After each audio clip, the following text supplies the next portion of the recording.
So in the previous lesson, we did something called a linear inequality. And so I just want to have a warm up and see how much, what you have retained from Monday, and see if you can solve this linear inequality by choosing the option you think it is, A, B, C, or D. Over to you guys and girls.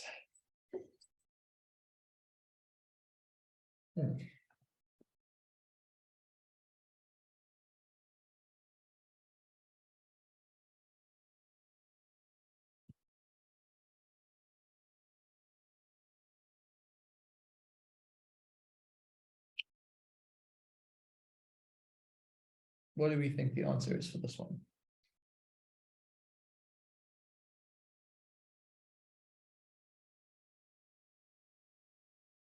Keep those answers coming.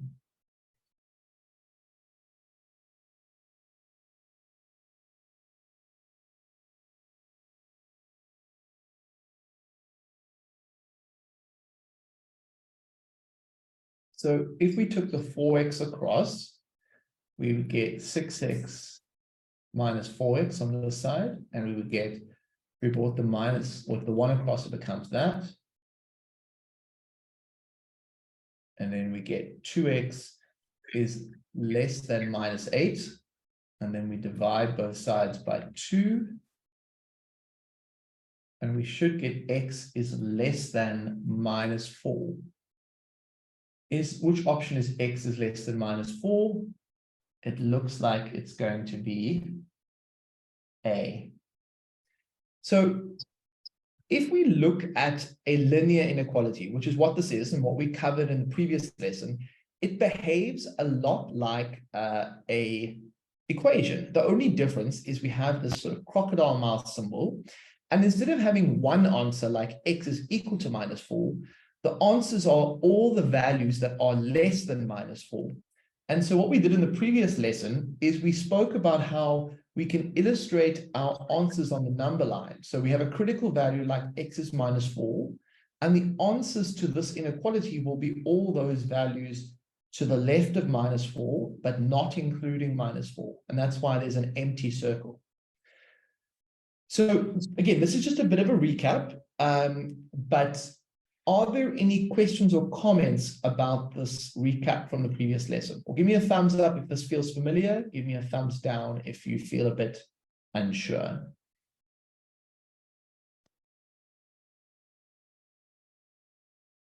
Okay. Let's do another one like this before we move any further anywhere. I want you to solve this linear inequality for me. It's linear because there's only a power of 1 attached to the variable. See if you can solve this inequality. Okay, so I can see a couple of thumbs down, so don't worry. I'm quite happy to answer some questions now. So please put your questions in the chat or raise your hand.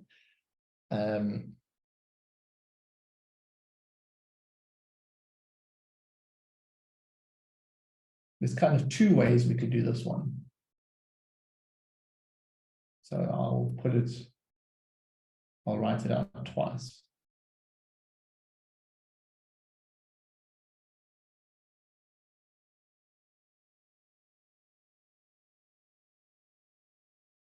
So I think the one way some students might do this is they might move the 5 to the other side.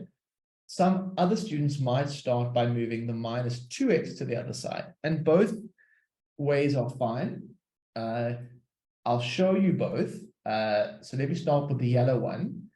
If I did the yellow one, I would get that as my first step. And then I get minus 2x is less than 2. Now, at that point, I need to divide by -2 on both sides. But in an inequality, if I divide by a negative, I have to do something. So what do I have to do if I divide by a negative with an inequality? What do we need to do? Yeah, so you have to switch the inequality around. If you divide by a negative, so the crocodile mouth was open towards the right, it's now going to be open towards the left. Now, that was the one way of doing it. The other way of doing it was to move the 7 to the side. So 5 minus 7 is less than 2x. So now I get minus 2 is less than 2x. And at this stage, I only have to divide by 2. Now, if I'm dividing by 2, I do not switch this around, right? I just leave it exactly the way it is. And in this case, I will have x on this side, and on this side, I will have minus 1. And the good news is that both these methods give me the same answer. The crocodile mouth is pointing towards the x on the one side and minus 1 on the other. And the same thing is happening here. Now, both are correct. So the question was, why are we changing why are we switching it around? In the yellow method, we divided by a negative. And if you divide by a negative number, or you multiply both sides by a negative with the inequality, you have to switch the inequality around. It changes direction. In the blue method, I only divided by 2, and that's why the inequality still faced the same way. And both gave you the same answer. The final answer is going to be D. In a test or exam, they will take both methods, yes, because they both give you the same answer. It's the same way, there's different ways of solving an equation. Okay, now, that was the review of the last lesson. Give me a thumbs up if you feel okay. Give me a thumbs down if you feel unsure. Okay, awesome. Well, then let's go to something called a quadratic inequality. So here's my example question. We're going to do this together. If you're solving, what makes a quadratic inequality a quadratic inequality? What is the defining feature or mark, or how is this different from a linear inequality? Who can tell me? Who would like to share with me audibly or through the chat? So with a quadratic equation, we have 2 answers, but Emmanuel has said the variable is squared. So Cornelia said the same thing. There's this power of 2 here. Yes, so this is what we call a quadratic inequality because it has a variable with a power of 2. Now, here is the method the process we follow to solve a quadratic inequality. We are looking for all values of x such that when we square them, it's less than 25. So step 1 when solving quadratic inequality, it's a bit like an equation. You move everything to one side. Move everything to one side. So what that looks like is we get x squared minus 25 is less than 0. So that's all good. Step 2 is going to be to factorize in order to help you find something called the critical values. Now, there's different ways of factorizing. What method of factorization do you think would work well here? I'm interested to know what method of factorization might work well here. Yeah, it looks to me like it's difference of 2 squares, huh? Difference of 2 squares. So if I was to do that, I would get x minus 5, x plus 5 is less than 0. Okay, so far this is not so bad. Then, step 3, find critical values. Now, the critical values are traditionally where the inequality is equal to 0 or where it's undefined. Given that you factorized, what do you think the critical values are for this expression? It's a bit easier to see when you factorize. What are the critical values, the values that are going to make this equal to 0 or make it undefined? So the one critical value is going to be 5. The other critical value is going to be minus 5. Yeah. Fantastic. Okay, now, the next step after you identify your critical values is to put them on a number line, or sometimes what we call a sign table. So put them on a number line or a sign table. And because there's two different methods of doing this, I'm going to draw two different number lines. You don't have to do both, but I just want to cater for as many students as I can.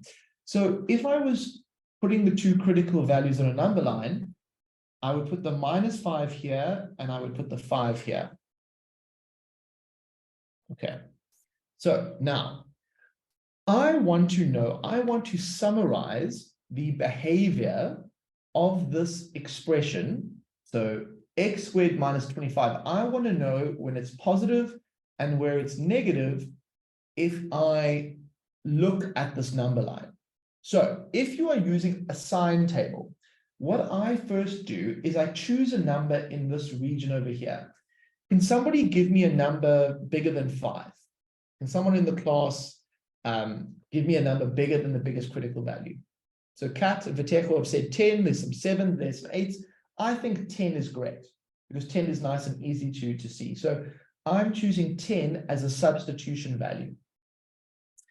If I put 10 in here, 10 minus 5 is going to give me a positive. If I put here 10, I'm going to get 10 plus 5 is still 15, it's a positive.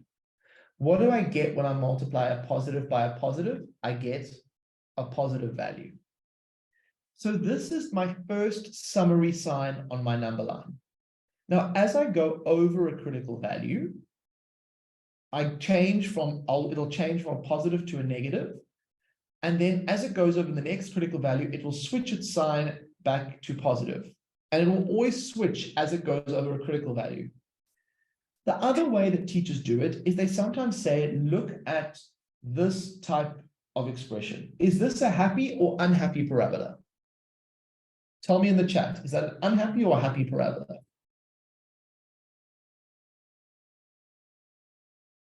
It's a happy parabola. And if you think of the x-intercepts of this parabola is going to look like this. It's going to go through these things called the critical values. Now, what this question is asking us, it's asking us, when is this expression less than 0? Okay, so if it's less than 0, it must be where it's negative. So it's going to be, it doesn't include -5. It's going to be in this region over here. The values that are the answer to this inequality are between -5 and 5. And so we would write x is, oh wait, let me write this. X is between -5 and 5. That would be my answer to my inequality. It's going to be, my answer is going to come from this region over here. If I look at the other method, okay, you can also see that when is it less than 0? It's less than 0 between these 2 points. The moment I go outside of -5 to 5, I go above the line. And so using this method, you can also see when x is between -5 is going to be the answer to this inequality. So I kind of left this up, but step 5 is to just find the answer. Okay, let me go through the number line part again, and then you guys are going to practice this method to, kind of give it a go. So what I did was I chose a number bigger than 5, so bigger than my biggest critical value. So I could have chosen 7 and I could have chosen 8. I just can't choose like 4. So if I choose a number bigger than 5, let's say 7. 7 minus 5 is positive. 7 plus 5 is positive. And a positive times a positive gives me a positive. So this expression will always be positive if you choose a value greater than 5. Then whenever I pass over a critical value, it switches to the opposite side. So that'll be negative and that'll be positive. In this question, I'm looking for where it is less than 0, which is going to be this region over here where it's negative. Okay, should I do one more example before I let you loose on this? Let me do one more example, and then you guys can get loose on the next one. Okay, so you need to tell me, step one was to move everything to the first side. So the nice news in this example is that it's all on one side. So I don't even need to worry about that. So let me just be thankful for that. Step two is to factorize. And I think if I factorize this, I get y minus 5, y plus 1 is greater than or equal to 0. Let's see if I am right. Y squared plus y minus 5y. Yes. Okay. So factorize. I want to know from the class, what are my critical values for this particular inequality? What are my critical values for this particular inequality? So the critical values are going to be 5 and minus 1. So 5 and minus 1, because 5 would make this 0 and minus 1 would make this 0. So now I'm going to put these on a number line. And the one critical value is minus 1. The other critical value is going to be 5. This is, up to that point, I think most students are pretty comfortable. It's this next part which is tricky. And what I say to students is I always start furthest to the right. You don't have to start. You could have chosen a number to the left. In fact, we can do that now. So choose a number down here. Tell me a number that is less than minus 1. Although it's harder to do this calculation. Well, let's do it for fun. Let's just do it anyway. So let's say I choose minus 5. If I put minus 5 into this bracket here, if I put y as minus 5 and I take away 5, that will be negative. If I put minus 5 in the second bracket and I add 1 to it, it's also still going to be negative. What is a negative times a negative going to be? It's a positive. Now, but because I chose it from this region over here, I have to start with a positive down here. Now, when I cross over this, it's going to be a negative. And then when I get to here, it's going to be a positive. But if I'm honest, I would suggest starting on this side most of the time. Oh, my chair's breaking again. It's easier that way, but I hope that helped you see kind of where I was going with that. Okay, now, yes, you substitute the y, Kat, that's exactly what you do. So how do I get this last answer? Well, I want to find for what values of y is this now greater than or equal to 0? So that's quite different now. The answer is going to be where it's positive or where it's 0. Now, if I look at this number, this sign table, I actually want this region here and this region here. And I also want to include my endpoints. So this is going to be an answer here, and the other part is going to be there. So what is my final answer going to be here? It's going to be y is less than or equal to minus 1, or y is greater than or equal to 5. What happens when you get two negatives? Two negatives multiplied together gives you a positive. So step 1 for Tekel is just me factorizing. So I just factorized to here, and it was already everything on one side already. Okay. Can I let you have a go? Let you have a go at a question yourself, just to kind of get this process in your head, because I know. So before we have a break, I'll give you a little bit easier one. Let's make it. Can you guys try and do this one for me? So I want everyone to try and solve this inequality. I've done the first 2 steps for you. So you only have to do steps 3, 4, and 5.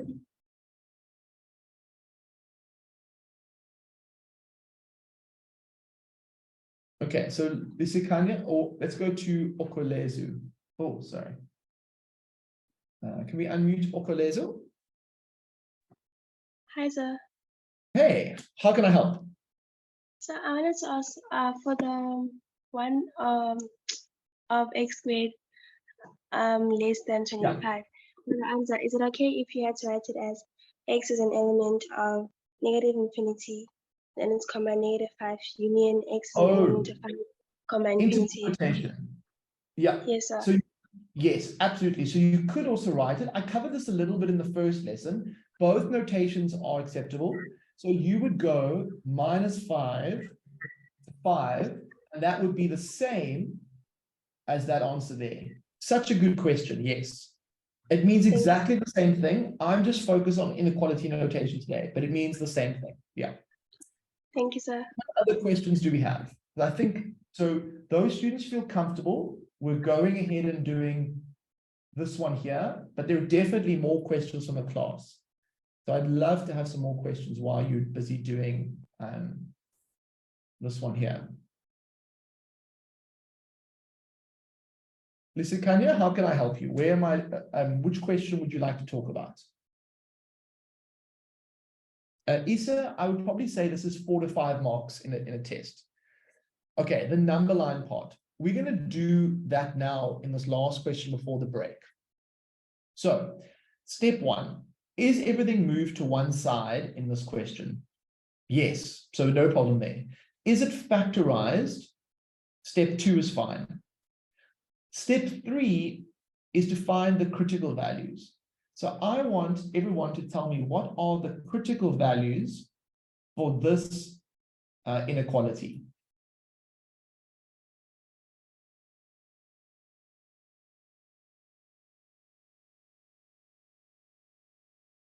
Okay, so now what we're going to do is the critical values are -3, and the other critical value is 1. Because those are the values that would make a bracket equal to 0, and that's a way that you can find your critical values. So if you put them on a number line, you should have -3 down here, and you should have 1 over here.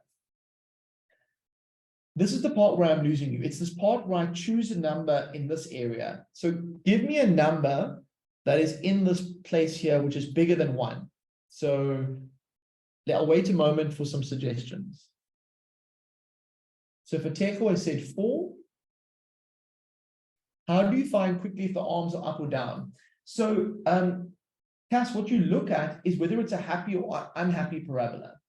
So Cass, would you say that this one that I circled in red is a happy or unhappy parabola?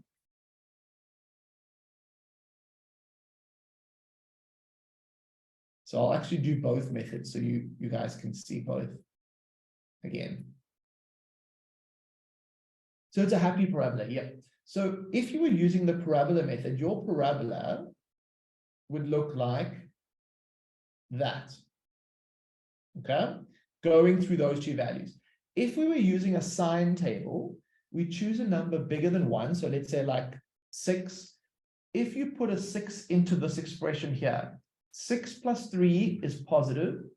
6 minus 1 is positive. So what's a positive times a positive? It's positive. Notice how it's the same on this side. When it goes past 1, it's positive. When it goes to over here, it's going to be negative. And when it goes over here, it's going to be positive again. Notice how the parabola shows you its behavior, whereas this is almost leaving that parabola out. But essentially, it's doing the same thing. Now the question is asking, where is it less than or equal to 0? Now, the answer for this question is not going to be this arm over here or this arm over here, because it's positive there. I want it where it's negative. So it's negative between -3 and 1.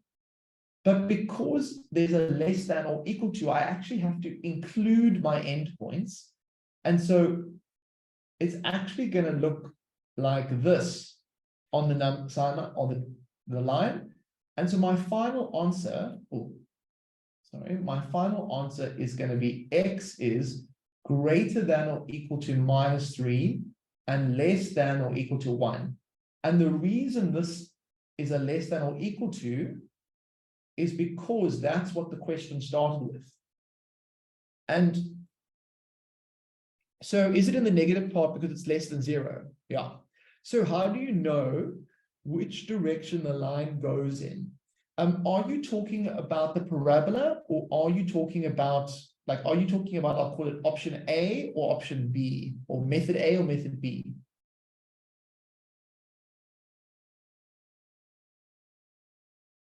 Method A. Okay, so you want to know which direction the line goes in. If you look at the question said, where is it less than or equal to 0? Now, if it's less than or equal to 0, I want it where it's negative or 0. I don't want it where it's positive, because the question said where it's less than or equal to 0. Okay. We're going to do some more after the break, but we've done a lot of work, and I think we need to have a little break now. So what I want to do is, I see that Eskom has turned my lights off, but no problem. We can do exercise in the dark, no problem at all. So I want you on your feet, and I want you standing up with me, because it's been 35 minutes and I can feel my hamstrings are tight. Oh, so. And Please turn on your cameras, guys. Let's see your lovely faces. Let's see the happy people of grade 11 in front of us. Okay, what are we going to do first? We're going to just swing the arms.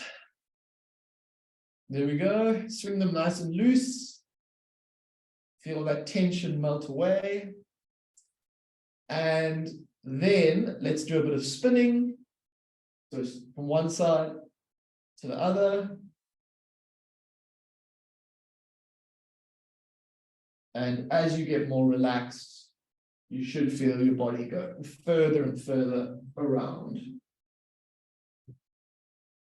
Oh, I feel like a windmill. Okay, then let's roll those shoulders.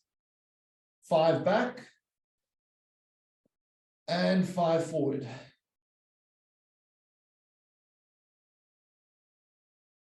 Okay.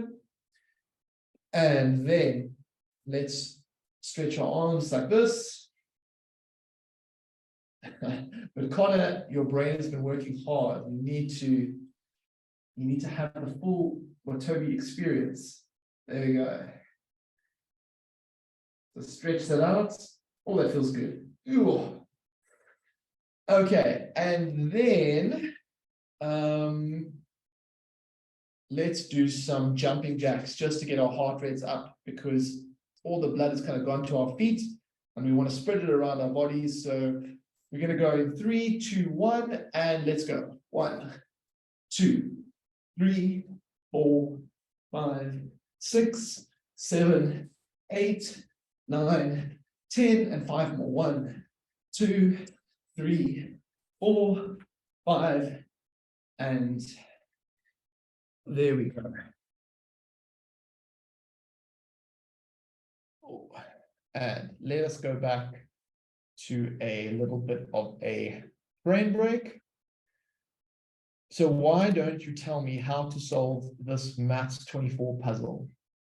See if you can get to 24 using these 4 numbers, each of them once, and using plus, minus, times, or divide. But yeah, I do like jumping jacks, because I've yet to find an exercise that gets my heart rate up as quickly as that, except mountain climbers. But mountain climbers are hard to do in front of a camera and look up and all that, whereas jumping jacks is kind of my go-to. But if you can find me a heart rate raising exercise that I can still look at the camera without staring down, then I'm open for business. Okay, can you tell me how to solve this maths 24 puzzle?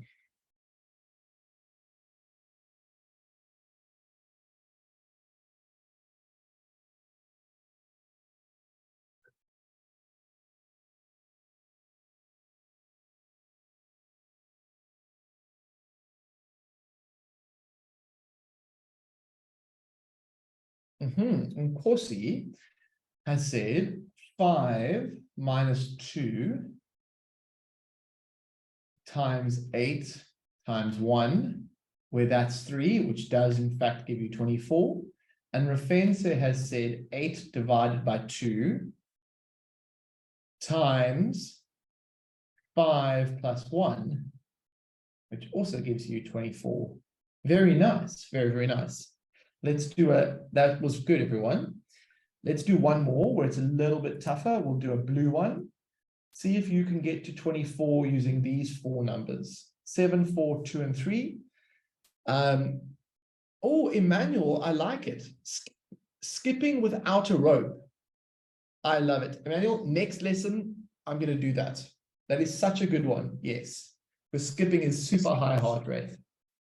Oh, thanks for that tip, Emmanuel. So for the previous question, Veda has suggested 8 plus 5 minus 1, which is 12 times 2. Yes, that also works. And that's a different way of doing it. Look at that, 3 different ways. Wow. Can you get me to 24 using the blue numbers? That's the trick.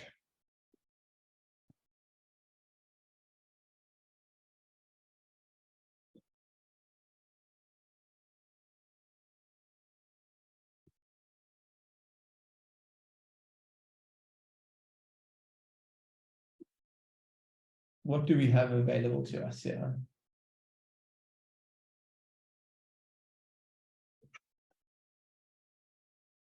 Ooh, here it comes. So Tabesile says 7 minus 3 times 2 plus 4, which would be the same as saying 4 times 6. I like very much.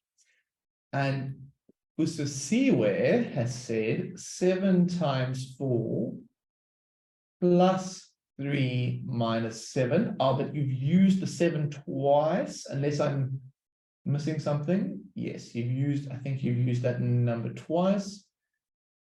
7 times 3 plus, you have to use these 4 numbers here. 7 times 3 plus 4 minus 1. Unfortunately, I don't see a 1 in the blue card. And you have, okay, so just to clarify, for Math 24, you can only use each number once, and you have to use all of them. Then Kopotso has said 7 plus 3 times 2 plus 4.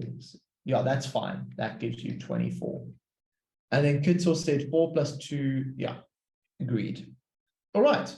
Well done, everyone. You did nicely. We definitely got up to 24, and I can definitely see your Maths 24 brains are growing.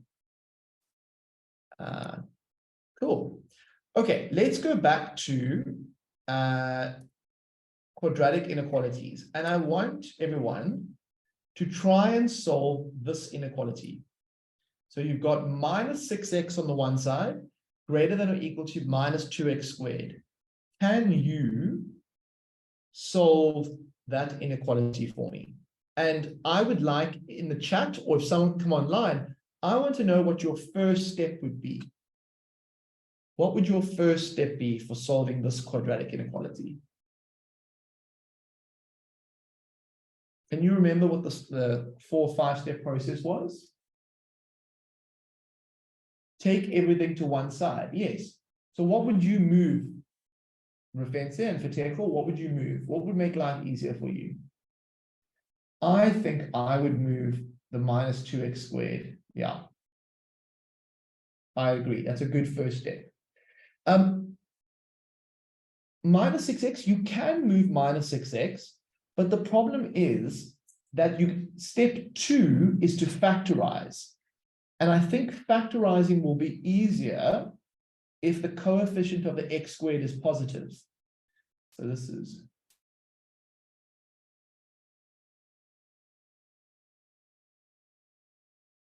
So I think this moves to the other side. Okay, let me give you some time to do that. And then I'll give you some feedback. Otherwise, if you have a question, you can raise your hand. Just going to go.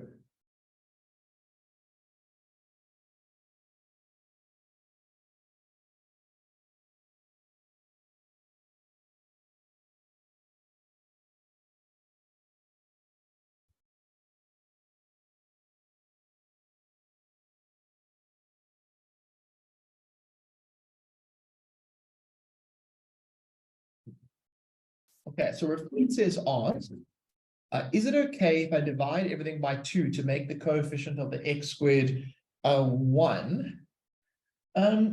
It should be fine. Yeah, it shouldn't be a problem. So I'll get to that in a moment, but as long as you are dividing by a constant, there should be no problem. If you're dividing by a negative, you have to switch the inequality around, but it should be fine, Rafid.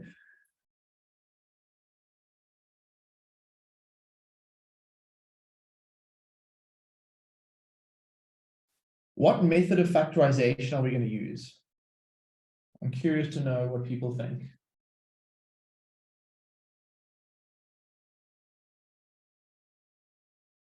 I think it's HCF, highest common factor. Yeah.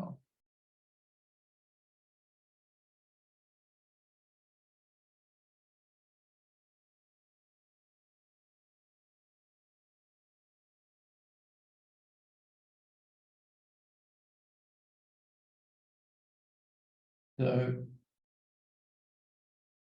I don't think it will be a difference of 2 squares because there's 1 square, but there's no second square. What do you think my highest common factor is in this case? Everyone? What do we think I think it's 2x, yeah. So I'll let you fill in that bracket. What do you think is going to go in that bracket?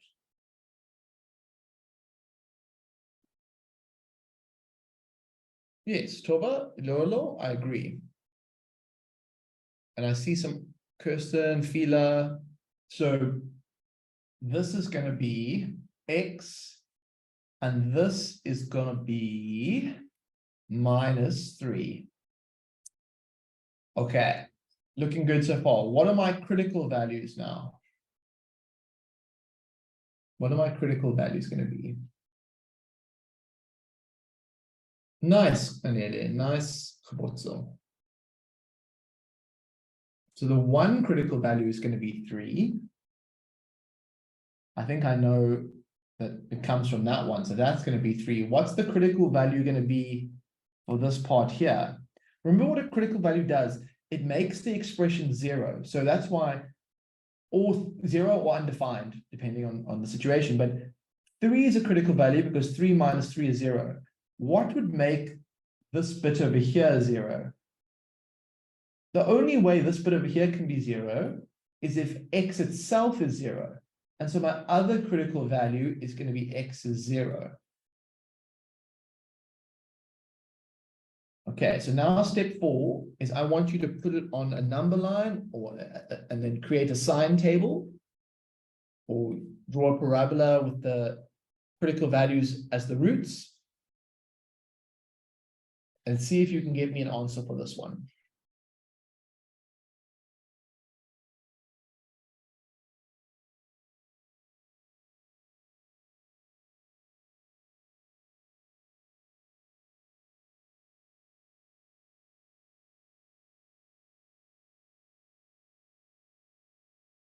Everyone's doing very well.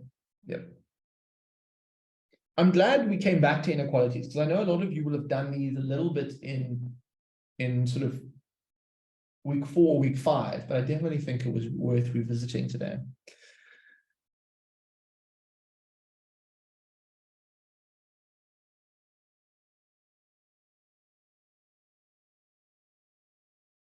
Okay, so Queen, so if you look at the equation, the first step I did was I moved the minus 2x squared, so that became plus 2x squared. And so that was step 1, move to one side. Then the second step was to say, how do I factorize this expression? And I used the method called highest common factor, and I see that there's a 2x in both of these. So I take it out, and then I ask myself, what do I need to multiply by to get back to here. So 2x times x gives me 2x squared. 2x times minus 3 gives me the minus 6x. And so now I can get my critical values. The critical values are going to be 3, because 3 minus 3 is 0. And then if I put a 0 here, it would make everything 0. So that's how I get my critical values. The next step is to put it on the number line. And if I've got a critical value of 0 and 3, 0 should be here, and 3 should be there. And so now the question comes about, I need to complete the sign table. I need to have whether this is positive or negative, positive or negative, positive or negative. Or if I'm using the method where there's a parabola, is this parabola happy or sad? I don't think it's sad, because there's a 2x squared here. And so this is going to be a happy parabola. And so it's going to look a bit like this. Okay, pleasure, Queen, pleasure. So if you look at this next step, but maybe you can see it with the parabola a little bit too. I'm choosing a number bigger than 3. Oh, Tato was asked, how do you know if it's happy or sad? Tato, I looked at this expression here, and then I looked at the number in front of the x squared. If it's a positive number, it's happy. If it's a negative number in front of the x squared, it would be sad. And if it's sad, it would just look like that, like a sad face. Yeah, Fateko, I agree with you. Yeah. So now, so I don't understand how I got the 0. All right. You're not alone there, Kirsten, don't worry. The reason you got 0 is, ask yourself, in order to make this bracket over here, this is really easy. To make this bracket 0, my x has to be a 3, because 3 minus 3 is 0. So are you okay with that part? Give me a thumb. Fateko, are you guys okay with how I get that this critical value here is a 3? Okay, now, the reason x has to be 0 is there's no minus or plus sign for this one over here. This 2x, the only way 2x can become 0 is if the x itself is 0. Right? So that's why the only way this whole thing 2x can be 0 is if x itself is 0, and that's why this is a 0. So 2 times 0 is 0. Yes, exactly. So now we're going to choose a value bigger than 3. So let's say 10. 2 times 10 would be positive. 10 minus 3 is positive. Positive times a positive is positive. And then as it goes over here, it's going to be negative, and then here it's going to be positive. And you can see this on the parabola here. You can see it's positive here, negative here, and positive there. Now, I want to know in the chat, what is my final answer going to be for this one? And notice that there's a greater than or equal to 0. Okay, hang in there, everyone. It does take practice. You have to do a good 20 of these before it really gets there. But we're on our journey, we're on the way.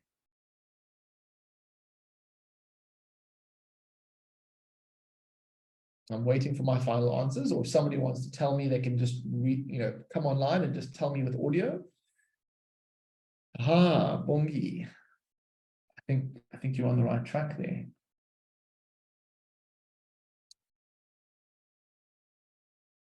So I need it where it is greater than or equal to 0. Now, greater than is going to be positive. So, but I also need to include where it's 0. So the one answer is going to be here. The other answer is going to be over on that side. So take a moment and see if you agree with that. The question wanted to know, when is 2x squared minus 6x greater than 0? Greater than 0, when is it positive? It's positive over here and over here, it's equal to 0 at the critical values. Now, whilst a lot of you have got this right, you haven't written it down right.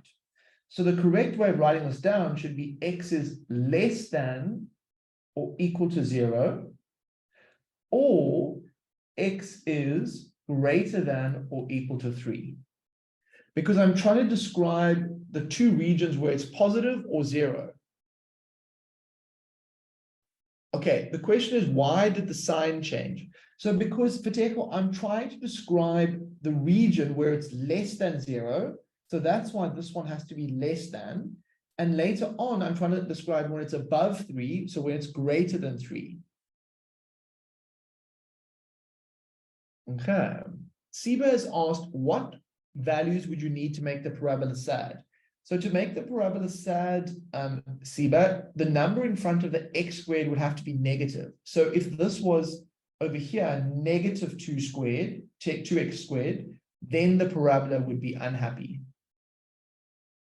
Whereas if it's just a positive 2, it stays like that. I'm going to give you a little bit of time to take a screenshot, and I want to do one more of these before we finish there. But yeah. So for those who are feeling comfortable, why don't you go ahead and do this, this inequality to finish off for today, this quadratic inequality.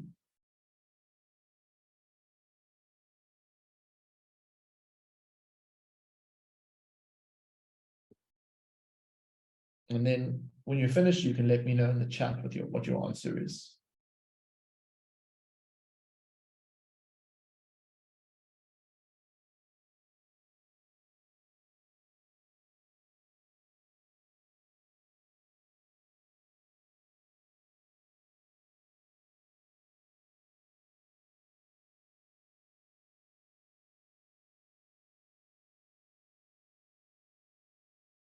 Anele, you can absolutely use the quadratic formula, yes. So I'm not going to right now because it's just, there's limited time, but you absolutely can use the quadratic formula.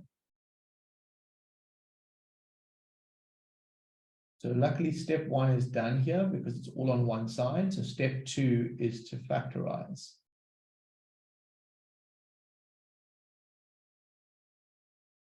So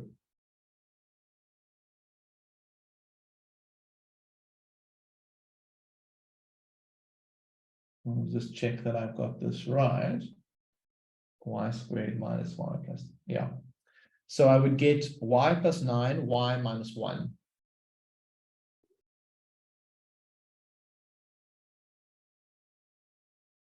But let me not do this twice. I'll just do it in one go. Okay, what are my critical values? The critical values, what are those going to be?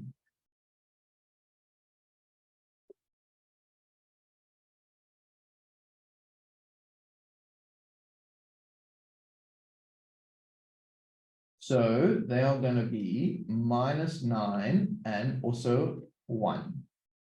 Yeah.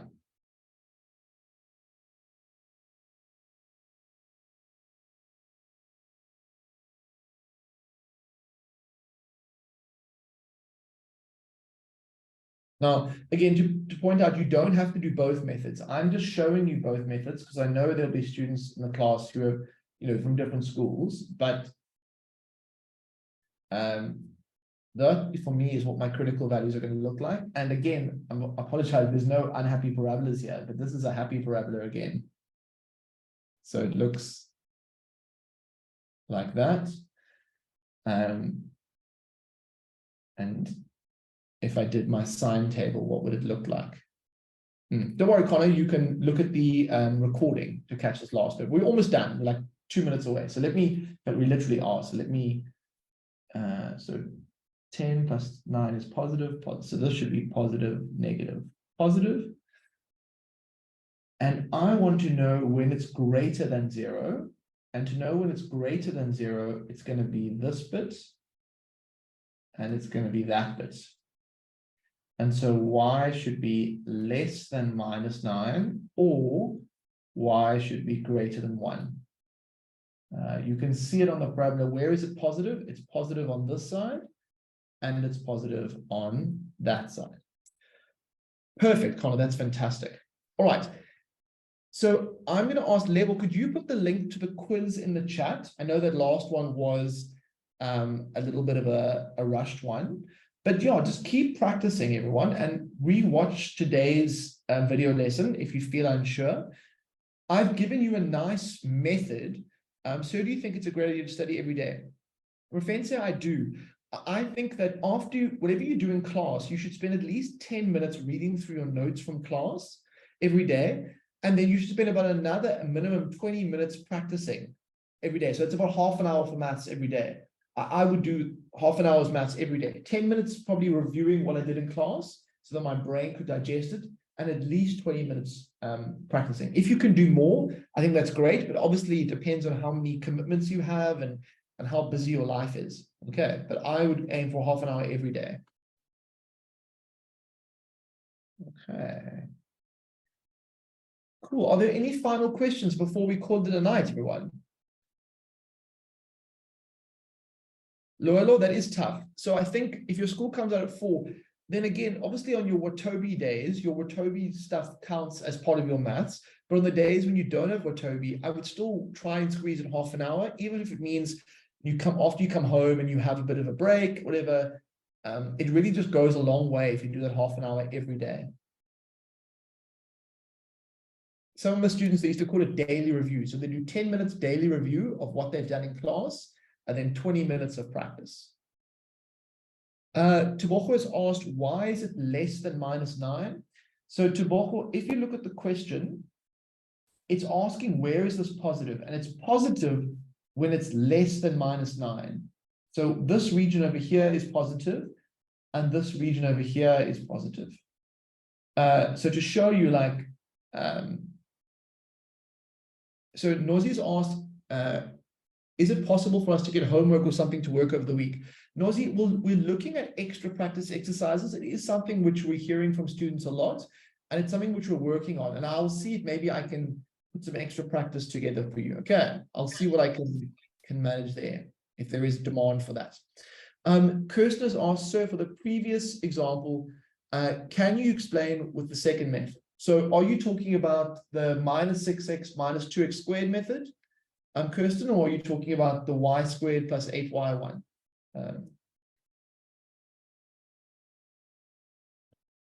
So Tato was asked, should I repeat review work that you did the previous day with the one of the current day? Look, obviously you can review everything every day at some point. I generally just review the work you did in class at school that day. So you take 10 minutes to read through what you did in class that day, and then you do practice work after that. Your Watobe work should be helping you look at the other stuff. Obviously, when you come to exams, you have to do more, but I would just go over what you did that day. Okay, so Kirsten, you've said, how do I just do the method with the parabola? So all you do with the parabola, it's exactly the same until you get to the critical values, and you put both of these on the number line. With the parabola, you look at the coefficient in front of the y squared or the x squared. And in this case, the coefficient is 1. If the coefficient is 1, it's a positive, which means a happy parabola will go through these two critical values. If it had been minus y squared, it would have been an unhappy one, and it would have gone like this. Now, if we talk about this question, I needed to know where it's greater than 0. So where is the graph above the x-axis? And it's above when when y is less than -9, or when y is greater than 1. Okay, that's it. Cool, everyone. Thank you so much for being in class today.